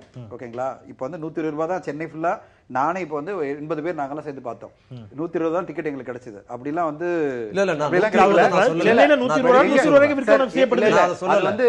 வந்து படத்துக்கு முதல் நாள் வந்து சில இடத்துல நடந்ததுன்றது உண்மை. சென்னையில எல்லாருக்குமே தெரியும் தியேட்டர்ல என்ன டிக்கெட் ரேட்ல பிக்ஸ் பண்ணப்பட்டிருக்கோ அதுதான் கொடுக்கப்படுகிறது. அது மாற்றுக்கருத்துல நீங்க ஒருவேளை வாங்கி ஒரு சில இடங்கள்ல பிளாக்ல வைக்கிறாங்க. அதுவும் ஒரு சில இடங்கள்ல அது மாற்றுக்கருத்துல. ஆனா சென்னையை தாண்டி இருக்கக்கூடிய பகுதிகளில் நம்ம பாக்குறோம் டிக்கெட் விலை 40 ரூபான்னு போட்டிருக்கோம். ஆனா 400 ரூபாய்க்கு விற்கும். இல்ல 400 ரூபாய்ல எந்த படம் நீங்க கபாலி எல்லாம் வெளியில அவுட் ஆஃப் சென்னை எவ்வளவு ரேட்டுக்கு வித்தாங்கிறது எல்லாருக்குமே தெரியும். அந்த பணம் தியேட்டர் உரிமையாளர்களுக்கு செல்கிறதா, விநியோகத்திற்கு செல்கிறதா, தயாரிப்பாளருக்கு செல்கிறதா? இது பிளாக் மணியா இல்லையா? சார் ஒரு சின்ன क्वेश्चन. 400 ரூபாய்க்கு வித்திருப்பாங்க, நான் இல்லைன்னு சொல்ல, எனக்கு தெரியாது. எவ்வளவு நாளைக்கு வித்தாங்க? 3 நாளைக்கு. 3 நாளைக்கு. இது பிளாக் மணியா இல்ல? ஒரு நிமிஷம். அந்த 100% பிளாக் மணி பனிஷ் பண்ண வேண்டியது, அரெஸ்ட் பண்ண வேண்டியது எல்லாம் ஒத்துக்கிறேன். நான் அந்த 3 நாளுக்குள்ள பார்க்கணும், எனக்கு 400 கொடுக்க முடியாது, அது இல்லீகலான ஒரு ரேட், அக்ரீட். அதுக்காக டவுன்லோட் பண்ணி பார்க்கறேன். நான் 4ஆம் நாள் போய் 50 ரூபா கொடுத்து பார்க்க மாட்டேன்னு சொன்னா இது நியாயமா இருக்கா? நியாயமா இருக்கா? அதுவும் நியாயம் இல்லை, இதுவும் நியாயம் இல்லை. இப்ப நீங்க ஒரு தரப்பு நியாயம், ரெண்டுமே நியாயம் இல்லை. ரெண்டுமே நியாயம் இல்லை. ரெண்டுத்தையும் நியாயம். அது தவிர இதுவும் தவறு. எதுதான் காரணமாக இருந்தாலும், விலை காரணமாக இருந்தாலும், ஹீரோவின் சம்பளம் காரணமாக இருந்தாலும், கதையை திருடினாலும், என்ன காரணமாக இருந்தாலும் நிறைவு கருத்துக்கு வந்துக்கிறோம். பல நல்ல திரைப்படங்கள் சொன்ன மாதிரி நடுவில் கொஞ்சம் பக்கத்தை காணும், காக்கா முட்டை, மிக குறைவான செலவில் எடுக்கப்பட்ட ரசிகர்கள் விரும்பி பார்க்கணும்னு நினைக்கக்கூடிய பல திரைப்படங்களுக்கு திரையரங்குகள் கிடைப்பதில் இருக்கக்கூடிய சிக்கல்கள் திரைத்துறைக்குள் இருக்கக்கூடிய அரசியலாலும் வணிக போட்டியாலும் ஏற்படுத்தப்படுகிறதா, ரசிகர்களால் ஏற்படுத்தப்படுகிறதா? அப்போ திரைத்துறையில் இருக்கக்கூடிய ஜாம்பவான்கள் தானே தீர்மானிக்கிறாங்க இந்த படத்துக்கு தியேட்டர் கொடுக்கணும் கொடுக்க கூடாதுன்னு. இல்ல, ஒரு நிமிஷம். திரைத்துறையில் இருக்கும் ஜாம்பவான்கள் நிர்ணயம் செய்வது இல்லை. ஏன்னா ஒரு ஜாம்பவானுக்கு இன்னொரு ஜாம்பவானுக்கு ஒத்து வராது. இல்ல, அவங்களுக்குள்ள ஒத்துமையே கிடையாது. அதனால அவங்க கூட்டா சேர்ந்து ஒண்ணுமே பண்ண மாட்டாங்க. இரண்டு நடிகர்களுக்கு இடையில போட்டி வந்துச்சு. வளரும் நடிகர் ஒருத்தர் சொல்றாரு, முன்னணியில் இருக்கக்கூடிய ஒரு இளம் கதாநாயகன் திட்டமிட்டு என்னுடைய படத்திற்கு திரைப்படங்கள் கிடைப்பதில் அழுதாரு, வெளிப்படையா மேடையில அழுதாரு. ஒரு நிமிஷம் சார், நான் சொல்றது ஒரு தியேட்டர் கொடுக்கறதும் கொடுக்காததும் இந்த தியேட்டர் உரிமையாளர், அந்த ஓனர் இருக்கார் இல்லையா, அந்த மேனேஜர், அவர் யார் அங்க கன்சர்ன்டோ, அவர் அந்த படத்தை பார்த்துட்டு இது என் தியேட்டர்ல ஓடும் ஓடலன்னு முடிவு பண்ணி எடுக்கக்கூடிய ஒரு முடிவு. இதுல வந்து they are the deciding authority. வேற எதுவும் பாலிடிக்ஸ் இல்லைங்க. வேற வந்து எனக்கு தெரிஞ்சு பாலிடிக்ஸ் இல்லாம இருக்காது. நான் என்ன சொல்றேன், 10 கேஸ்ல 8 கேஸ் நிர்ணயம் பண்றது தியேட்டர் ஓனர் தான். ஒரு 2 கேஸ் இருக்கலாம், பிரஷர் வந்து இது பண்ணி அது நிறைவேற்றல. இந்த பைரசி எல்லாம் என்ன செய்தால் தடுக்க முடியும் சுருக்கமா? இது வந்து பைரசி பொறுத்தவரையும் தமிழ் சினிமா மட்டும்தான் பாதிக்கப்பட்டு வந்துட்டு இருக்கு. இன்னைக்கு திருப்பியும் பாகுபலியில தான் ப்ரூவ் ஆயிருக்கு. தமிழ் சினிமா மட்டும்தான் ஈஸியா அட்டாக் பண்ண முடியும் ஒரு இண்டஸ்ட்ரியா இருக்கு. இதை வந்து தனிப்பட்ட முறையில் எந்த சங்கங்களோ யாருமே நினைச்சாலும் ஒன்றும் பண்ண முடியாது. இது வந்து ஒரு என்ன சொல்றது, வேரூன்றி இருக்கு. இப்போ வந்து மிகப்பெரிய அளவில் பரவி இருக்கு. இப்போ தமிழ் ராக்கர்ஸ் அப்படின்ற மட்டும் இல்ல, ஒரு மிகப்பெரிய நெட்வொர்க்கே போயிட்டு இருக்கு. இதை ஒழிக்கணும் அப்படின்னா சென்ட்ரல் கவர்மெண்ட்டும் ஸ்டேட் கவர்மெண்ட்டும் ஒரு முயற்சி எடுத்து, இல்ல இதுக்கு நாங்க ஆதரவு தெரிவிக்கிறோம், சட்டங்கள் கடுமையாக்கி இதை சென்ட்ரல் கவர்மெண்ட் நினைச்சா மாத்திரம் தான் சார் நடக்கும். இப்போ கிட்டத்தட்ட பாத்தீங்கன்னா 98 இல்லீகல் சைட்ஸ் இருக்கு. இன்னைக்கு அந்த லிஸ்ட் எடுத்து செக் பண்ணி பார்த்தோம். அந்த ஐபி அட்ரஸஸ் எல்லாம் எடுத்து இதுக்கு தனியா ஒரு கமிட்டி போட்டு, ஏற்கனவே இந்த இடத்துல வந்து ஆன்டி பைரசின்னு சொல்லிட்டு கவர்மெண்ட்ல தனியா ஒரு செல் இருக்கு. அதை வந்து டெக்னிக்கலா இன்னைக்கு வந்து நம்ம எப்படி அதை இம்ப்ளிமெண்ட் பண்ண முடியும் அப்படின்னு பார்த்தா, அந்த எல்லா சர்வரையும் ஐபி அட்ரஸஸையும் பிளாக் பண்ணா மாத்திரம் தான் இது சாத்தியக்கூறு. அதுக்கான வழிமுறைகள் நடந்துகிட்டு இருக்கு. இவங்க படம் ரிலீஸ் ஆனது பிறகு பைரசி ரிலீஸ் ஆனதுக்கு அப்புறம் மக்களை பற்றி குறை சொல்றாங்க. ஆனா பெரும்பான்மையான படங்கள் பைரசி ரிலீஸுக்கு முன்னாலே வருது. ரிலீஸுக்கு முன்னாலே வரணும்னா அது சினிமாக்குள்ள இருக்கிறவங்க வெளிவிட்டா தான் அது வரும். நிறைய படங்கள் ரிலீஸுக்கு முன்னாலே அதான். அப்போ வந்து என்னன்னா சினிமாக்குள்ளாரியே பைரசி கொண்டு வரவங்க இருக்கிறாங்க. இன்னொன்னு, இப்போ இந்த பாகுபலி படத்தை நான் முதல்ல சொன்னது மாதிரி இந்த பிரம்மாண்டமான படங்கள் வரும்போது எப்படி சிறு பட்ஜெட் படங்கள் தரமான படங்கள் தோத்து போகுங்கிறதுக்கு நமக்கு அனுபவம் இருக்கு. நேரடி தமிழ் படமே பாரதராஜாவோட 16 வயதிலே மகேந்திரோட உதிரி பூக்கள்லாம் வந்து ஒரு சிறந்த குறைந்த பட்ஜெட்ல ரொம்ப அழகியல வாழ்வியல சொல்ல முடியும் தமிழ் சினிமா தரமா கட்டத்துக்கு போயிட்டு இருந்த போது ஒரு பிரம்மாண்ட தயாரிப்பாக சகலகலாவல்லவன் ஒரு படம் வந்ததுக்கு பிற்பாடு அந்த மாதிரி படங்கள் வந்து உதிரி பூக்கள் மாதிரி படங்கள் வருவதெல்லாம் நின்று போச்சு. அதுக்கப்புறம் சகலகலாவல்லவன் அது மாதிரி படங்களே தொடர்ந்து வந்தது. இப்போ என்ன ஆபத்து இவங்களுக்கு சேர்த்து தான் நான் பேசுறேன். இந்த பாகுபலி மாதிரி படங்கள் பிரம்மாண்டமா 500 கோடி தயாரிப்பு வந்ததுக்கு பிற்பாடு யாருக்கிட்ட இவங்கெல்லாம் நினைச்சதுக்கு அப்புறம் எங்க தெரியுமா போய்டும் தயாரிப்பு நிறுவனம் மல்டிநேஷனல்ஸ் கம்பெனி இங்க வர்றதும் ரிலையன்ஸ் மாதிரி நிறுவனங்கள் மட்டுமே சினிமாக்குள்ள இருந்து சார் மாதிரியோ அவர் மாதிரியோ இன்னும் முக்கியமா இருக்கிற தயாரிப்பாளர்கள் எல்லாருமே வெளியேற்றப்பட்டு இவர்கள் தொழிலும் வீணா போயிடும், தமிழ் சினிமா வராம போயிடும். சுருக்கமா அரசாங்கம் முதல்ல 4 பேர் யாராவது ஒரு 4 பேரை பிடிச்சி அரெஸ்ட் பண்ணணும். Make an example of people. So இப்போ கடுமையான நடவடிக்கைகளுக்கு ஒரு சிறிய உதாரணங்களையாவது காட்டுங்க. ஏன்னா இது வந்து தமிழன் ஜஸ்ட் தமிழன்ங்கிற ஒரே ஒருத்த மட்டும் இதை செய்யறான்னு ஆல் இந்தியால பாக்கும்போது தேர்தலில் எல்லாரும் நம்மளை பார்த்து சிரிச்சாங்க. அந்த மாதிரி ஆயிடுச்சு அப்படின்னு வருத்தமா இருக்கு. நிறைவு செய்யலாம். அரங்கில் இந்த 4 வருக்கும் நெஞ்சார்ந்த நன்றிகள். இந்த அளவில் நாம் நிறைவு செய்யலாம். ஏதோ ஒரு அடிப்படையில் ஒரு மிகப்பெரிய பிரம்மாண்டமான ஒரு திரைப்படம் வந்திருக்கிறது. அதுவும் தெற்கிலிருந்து தமிழ் சமூகத்துக்கு ஏதோ இடத்துல ஒரு தொடர்பு இருக்குங்கிறது பெருமை கொள்ளக்கூடிய விஷயம் அப்படிங்கிற வாதங்களை தயாரிப்பாளர்கள் தரப்பில் வைக்கிறார்கள். எது எப்படி ஆகினும் ரசிகர்களுக்கு அது பெரிய அளவில் தங்களுடைய கையை கடிக்காமல் பெரிய அளவில் பொருளாதார இழப்பில்லாமல் குடும்பத்தோடு அந்த இது போன்ற படங்களை கண்டு ரசிக்கக்கூடிய நிலையை ஏற்படுத்தி தர வேண்டிய பொறுப்பு திரைத்துறைக்கும் இருக்கிறது, அரசுக்கும் இருக்கிறது. நன்றி. மற்றும் ஒரு நேர்பட பேசியில் சந்திக்கின்றேன். வணக்கம்.